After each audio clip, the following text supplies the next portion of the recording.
alhamdulilahi rabbil alamin wasalaatu wasalaamu ala rasulillah seen mbokk la imaam Ahmadou Makhtar Kanté dellu si ci ndimbalu sunu borom subhanahu wa taala di leen nuyu moo xam Sénégal ngeen ñiy dégloo moo xam bitim réew di leen wax asalaamaaleykum wa rahmatullahi wa barakaatu. Où que vous soyez, que la paix soit avec vous.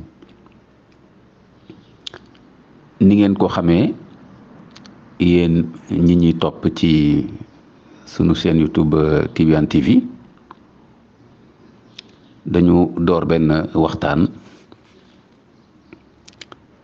duppee ko sexe, sexualité et plaisir au regard de l'islam. ñu mën ko firi ci wolof mbiru awra, bànneex ak sëy ci lislaam wala bu la neexee nga ne ci jàngale lislaam. bu ko defee yéen ak ñi topp ñu tàmbali woon ci épisode bu njëkk bi, vidéo bu njëkk bi defoon ko benn waxtaanu ubbite, introduction. ku dem déglu audio bu njëkk boobu di nga xam liñ ci wax. ci ñaareelu épisode bi, ñaareelu audio bi, ñu faram fàcce ci ay tomb yoo xam ni kon mi ngi jëmoon ci wane ni sunu borom subhanahu wa taala moo sàkk góor ak jigéen ku nekk ak nim la melal, waaye ku nekk di mottali sa moroom.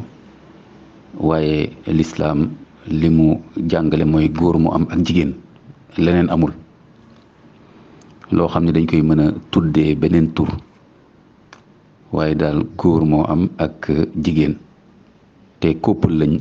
niñ ko waxee, ni ko alquran jàngale. ñu waxoon la tamit ne àtte charia yëpp mi ngi tegu ci góor ak jigéen. góor li mooy àqam, jigéen li mooy àqam, góor li mooy wareefam, jigéen li mooy wareefam, ak lu ni mel ak lu mel. ku dem ci deuxième audio bi di nga gis liñ fa wax ci wàll boobu. ñi ci doon wax tamit ne kon mbiru sëy, mbiru bànneex, mbiru awra, li ci am solo mooy ñu xam ne kon lu bokk la ci nit, nekkul kon lu salte, lu baaxul, wala loo xam ne dafa mel ne yàlla daf cee juum bi mu koy def ci doomu aadama, di def ngóor ci moom, jigéen ci moom ak li ci aju yëpp. waaye nag nañuy nekkee góor lu ñuy jëfandikoo ngóora, nañuy nekkee jigéen nañuy jëfandikoo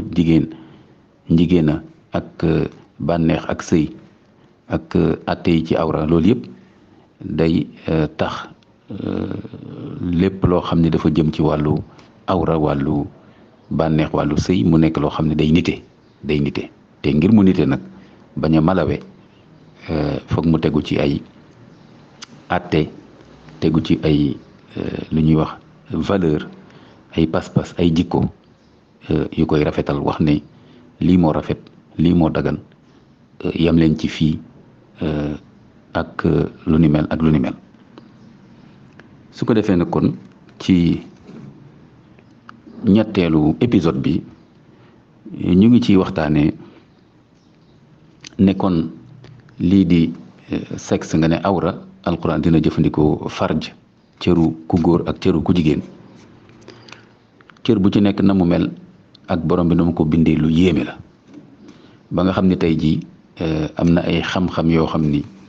loolu rek la ñuy yittewoo, ay borom xam-xam yoo xam ni ci wàllu médecine ak ci wàllu yu baree bari daanaka cër boobu rek sax la ñuy yittewoo di ko jàng ay ati te bis bu nekk ñu jàngaat ci dara, comme ñi def gynécologie, sexologie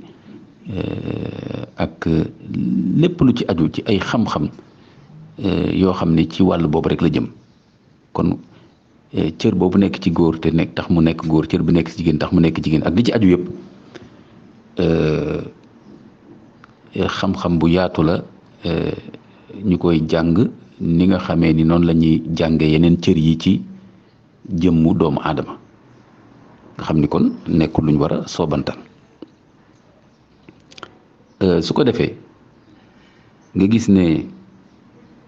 kon sunu borom subhanahu wa taala moo bind góor ni mu mel ak li tax ñu ne moom góor la ak liy feeñ ci moom di wane ne góor la ak jigéen nit naka noonu su ko defee mu mel ni su fekkee ni doom juddu na nga xam ni kon góor ak jigéen ñoo sëy doom juddu la ñu war a njëkk a tàmbali bàyyi xel mooy ni kon góor moo war a juddu wala jigéen comme niñ ko waxee sànq ñetteel amul ñeenteel amul ñeem amul su ko defee na kon loolu responsabilité masuliya bu tegu la ci loosu parents yi waajur yi ak personnel médical bi ak ñi nga xam ni ñooy taxawu waajur yi ci xale bi buy juddu rawatina ñi koy rewle rawatina sage-femme bi wala yenn saay sax bu demee ba xaw a compliqué dañuy indi gynécologue ak yu ni mel ak yu ni mel ak yu ni mel ñoo xam ni daal xereñ nañ ci wàllu boobu li ñu bëgg a wax ci wàllu boobu mooy ni léeg-léeg xale bi juddu mu am na mu ñëwee wuute ak li ñu miin ni nga xamee ne tey nit dana juddu am juróom benn baaraam wala mu juddu am benn cëram boo xam ni matul ak yu ni mel ak yu ni mel cër boobu tam nga xam ni mooy tax góor gi nekk góor ak cër bi nga xam ni mooy tax jigéen bi nekk jigéen noonu tam la mel léeg-léeg xale juddu cëram am lu ci mel lu mel noonu mën na nekk lu ñuy wax malformation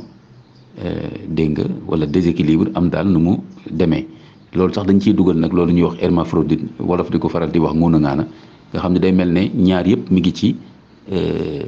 xale bi doog a juddu bébé bi foofu nag la ñuy indi responsabilité parents yi ak personnel médical mooy ni xale ba mu juddoo rek war nañu bàyyi xel bu baax ni ñuy bàyyee xel yeneen cër yi bët yi nopp bi ba xam ne yooyu yëpp jaar na yoon gémmiñ gi noonu tam la ñu war a bàyyi xel awraam dégg nga ba xool ndax cëru góor la wala cëru jigéen la dégg nga te loolu sax léegi am na ay xarala yoo xam ni da koy teel a wane waaye kon bu juddoo rek la ñuy xam ne nii la mel suñ ci gisee nag loo xam ne rek nekk na loo xam ni génnul ca nam waroon génne ci lu ñu mën ci jigéen ak góor boobaa ñoom ñoo war a jël seen responsabilité teel a taxawu xale boobu waaw teel ko defal lu ñuy wax suivi accompagnement pour topp koo xam ne kon kii dañ ko war a taxawu ba muy nekk mag di mënal boppam ndax bu dul loolu mën na ko indil jafe-jafe comme loolu ñuy wax bu fekkee dañ ko bàyyi mu dem ak ñaari cër am lu xaw a góore ci moom ak lu xaw a jigéene ci moom buñ ko deful suivi bi wala sax li war a jigéene ci moom génn ci façon boo xam ni cëru jigéen kese la sax waaye nag am na nu mu tëddee loo xam ni day doy waar wala kële cëru góor kese la sax waaye am na nu mu tëddee mu doy waar kon loolu yëpp bu amul suivi mën na indi jafe-jafe boo xam ne ay lor lay indi yu doy waar sax ndax loolu ñuy wax sexe kon awra farji bi dégg nga dafa bokk ci nit ki li ñuy wax identité sexuelle nit ki ba nga xam ne suñ ko jàppalewul bu fekkee am na lu ci am tolof-tolof mën na ko indil fitna ak jafe-jafe ci dundam ndax dootul xàmmee boppam ndax góor la wala jigéen la wala ndax day jàpp ne góor la waaye góor gu wàññeeku ci waxin wala jigéen la wala jigéen bu wàññeeku kon loolu jar a bàyyi xel la tey léeg-léeg personnel médical bi ak parents yi léeg-léeg ñu sàggane lu mel noonu jël xale bi rek gis ci moom loo xam ne xaw na kii rek ñu ne waaw dana baax suy mag rek dana mel ni mu war a mel ba loolu nag mujj sax ëppi loxo kon nag loolu nañ ciy bàyyi xel bu baax a baax ci wàll boobu su ko defee kon ndax foofu la ñuy njëkk xamee ni kii góor lay doon suy mag jigéen lay doon suy mag ba nag buñ demee ci wàllu puberté nga xam ne nag yëg-yëg boobu ak cër bi mi ngi jël nag melokaan bu mat la mu war a mat ak yëg-yëg yi boobaa nag léegi ñu doog a taxawu xale yooyu ci wàllu adolescence ak puberté dinañ ñëw nag léegi ci beneen audio épisode 4 ci waxtaan boobu wasalaamualeykum wa rahmatullahi wa barakaatu axiru daawana an alhamdulilahi rabbil alamin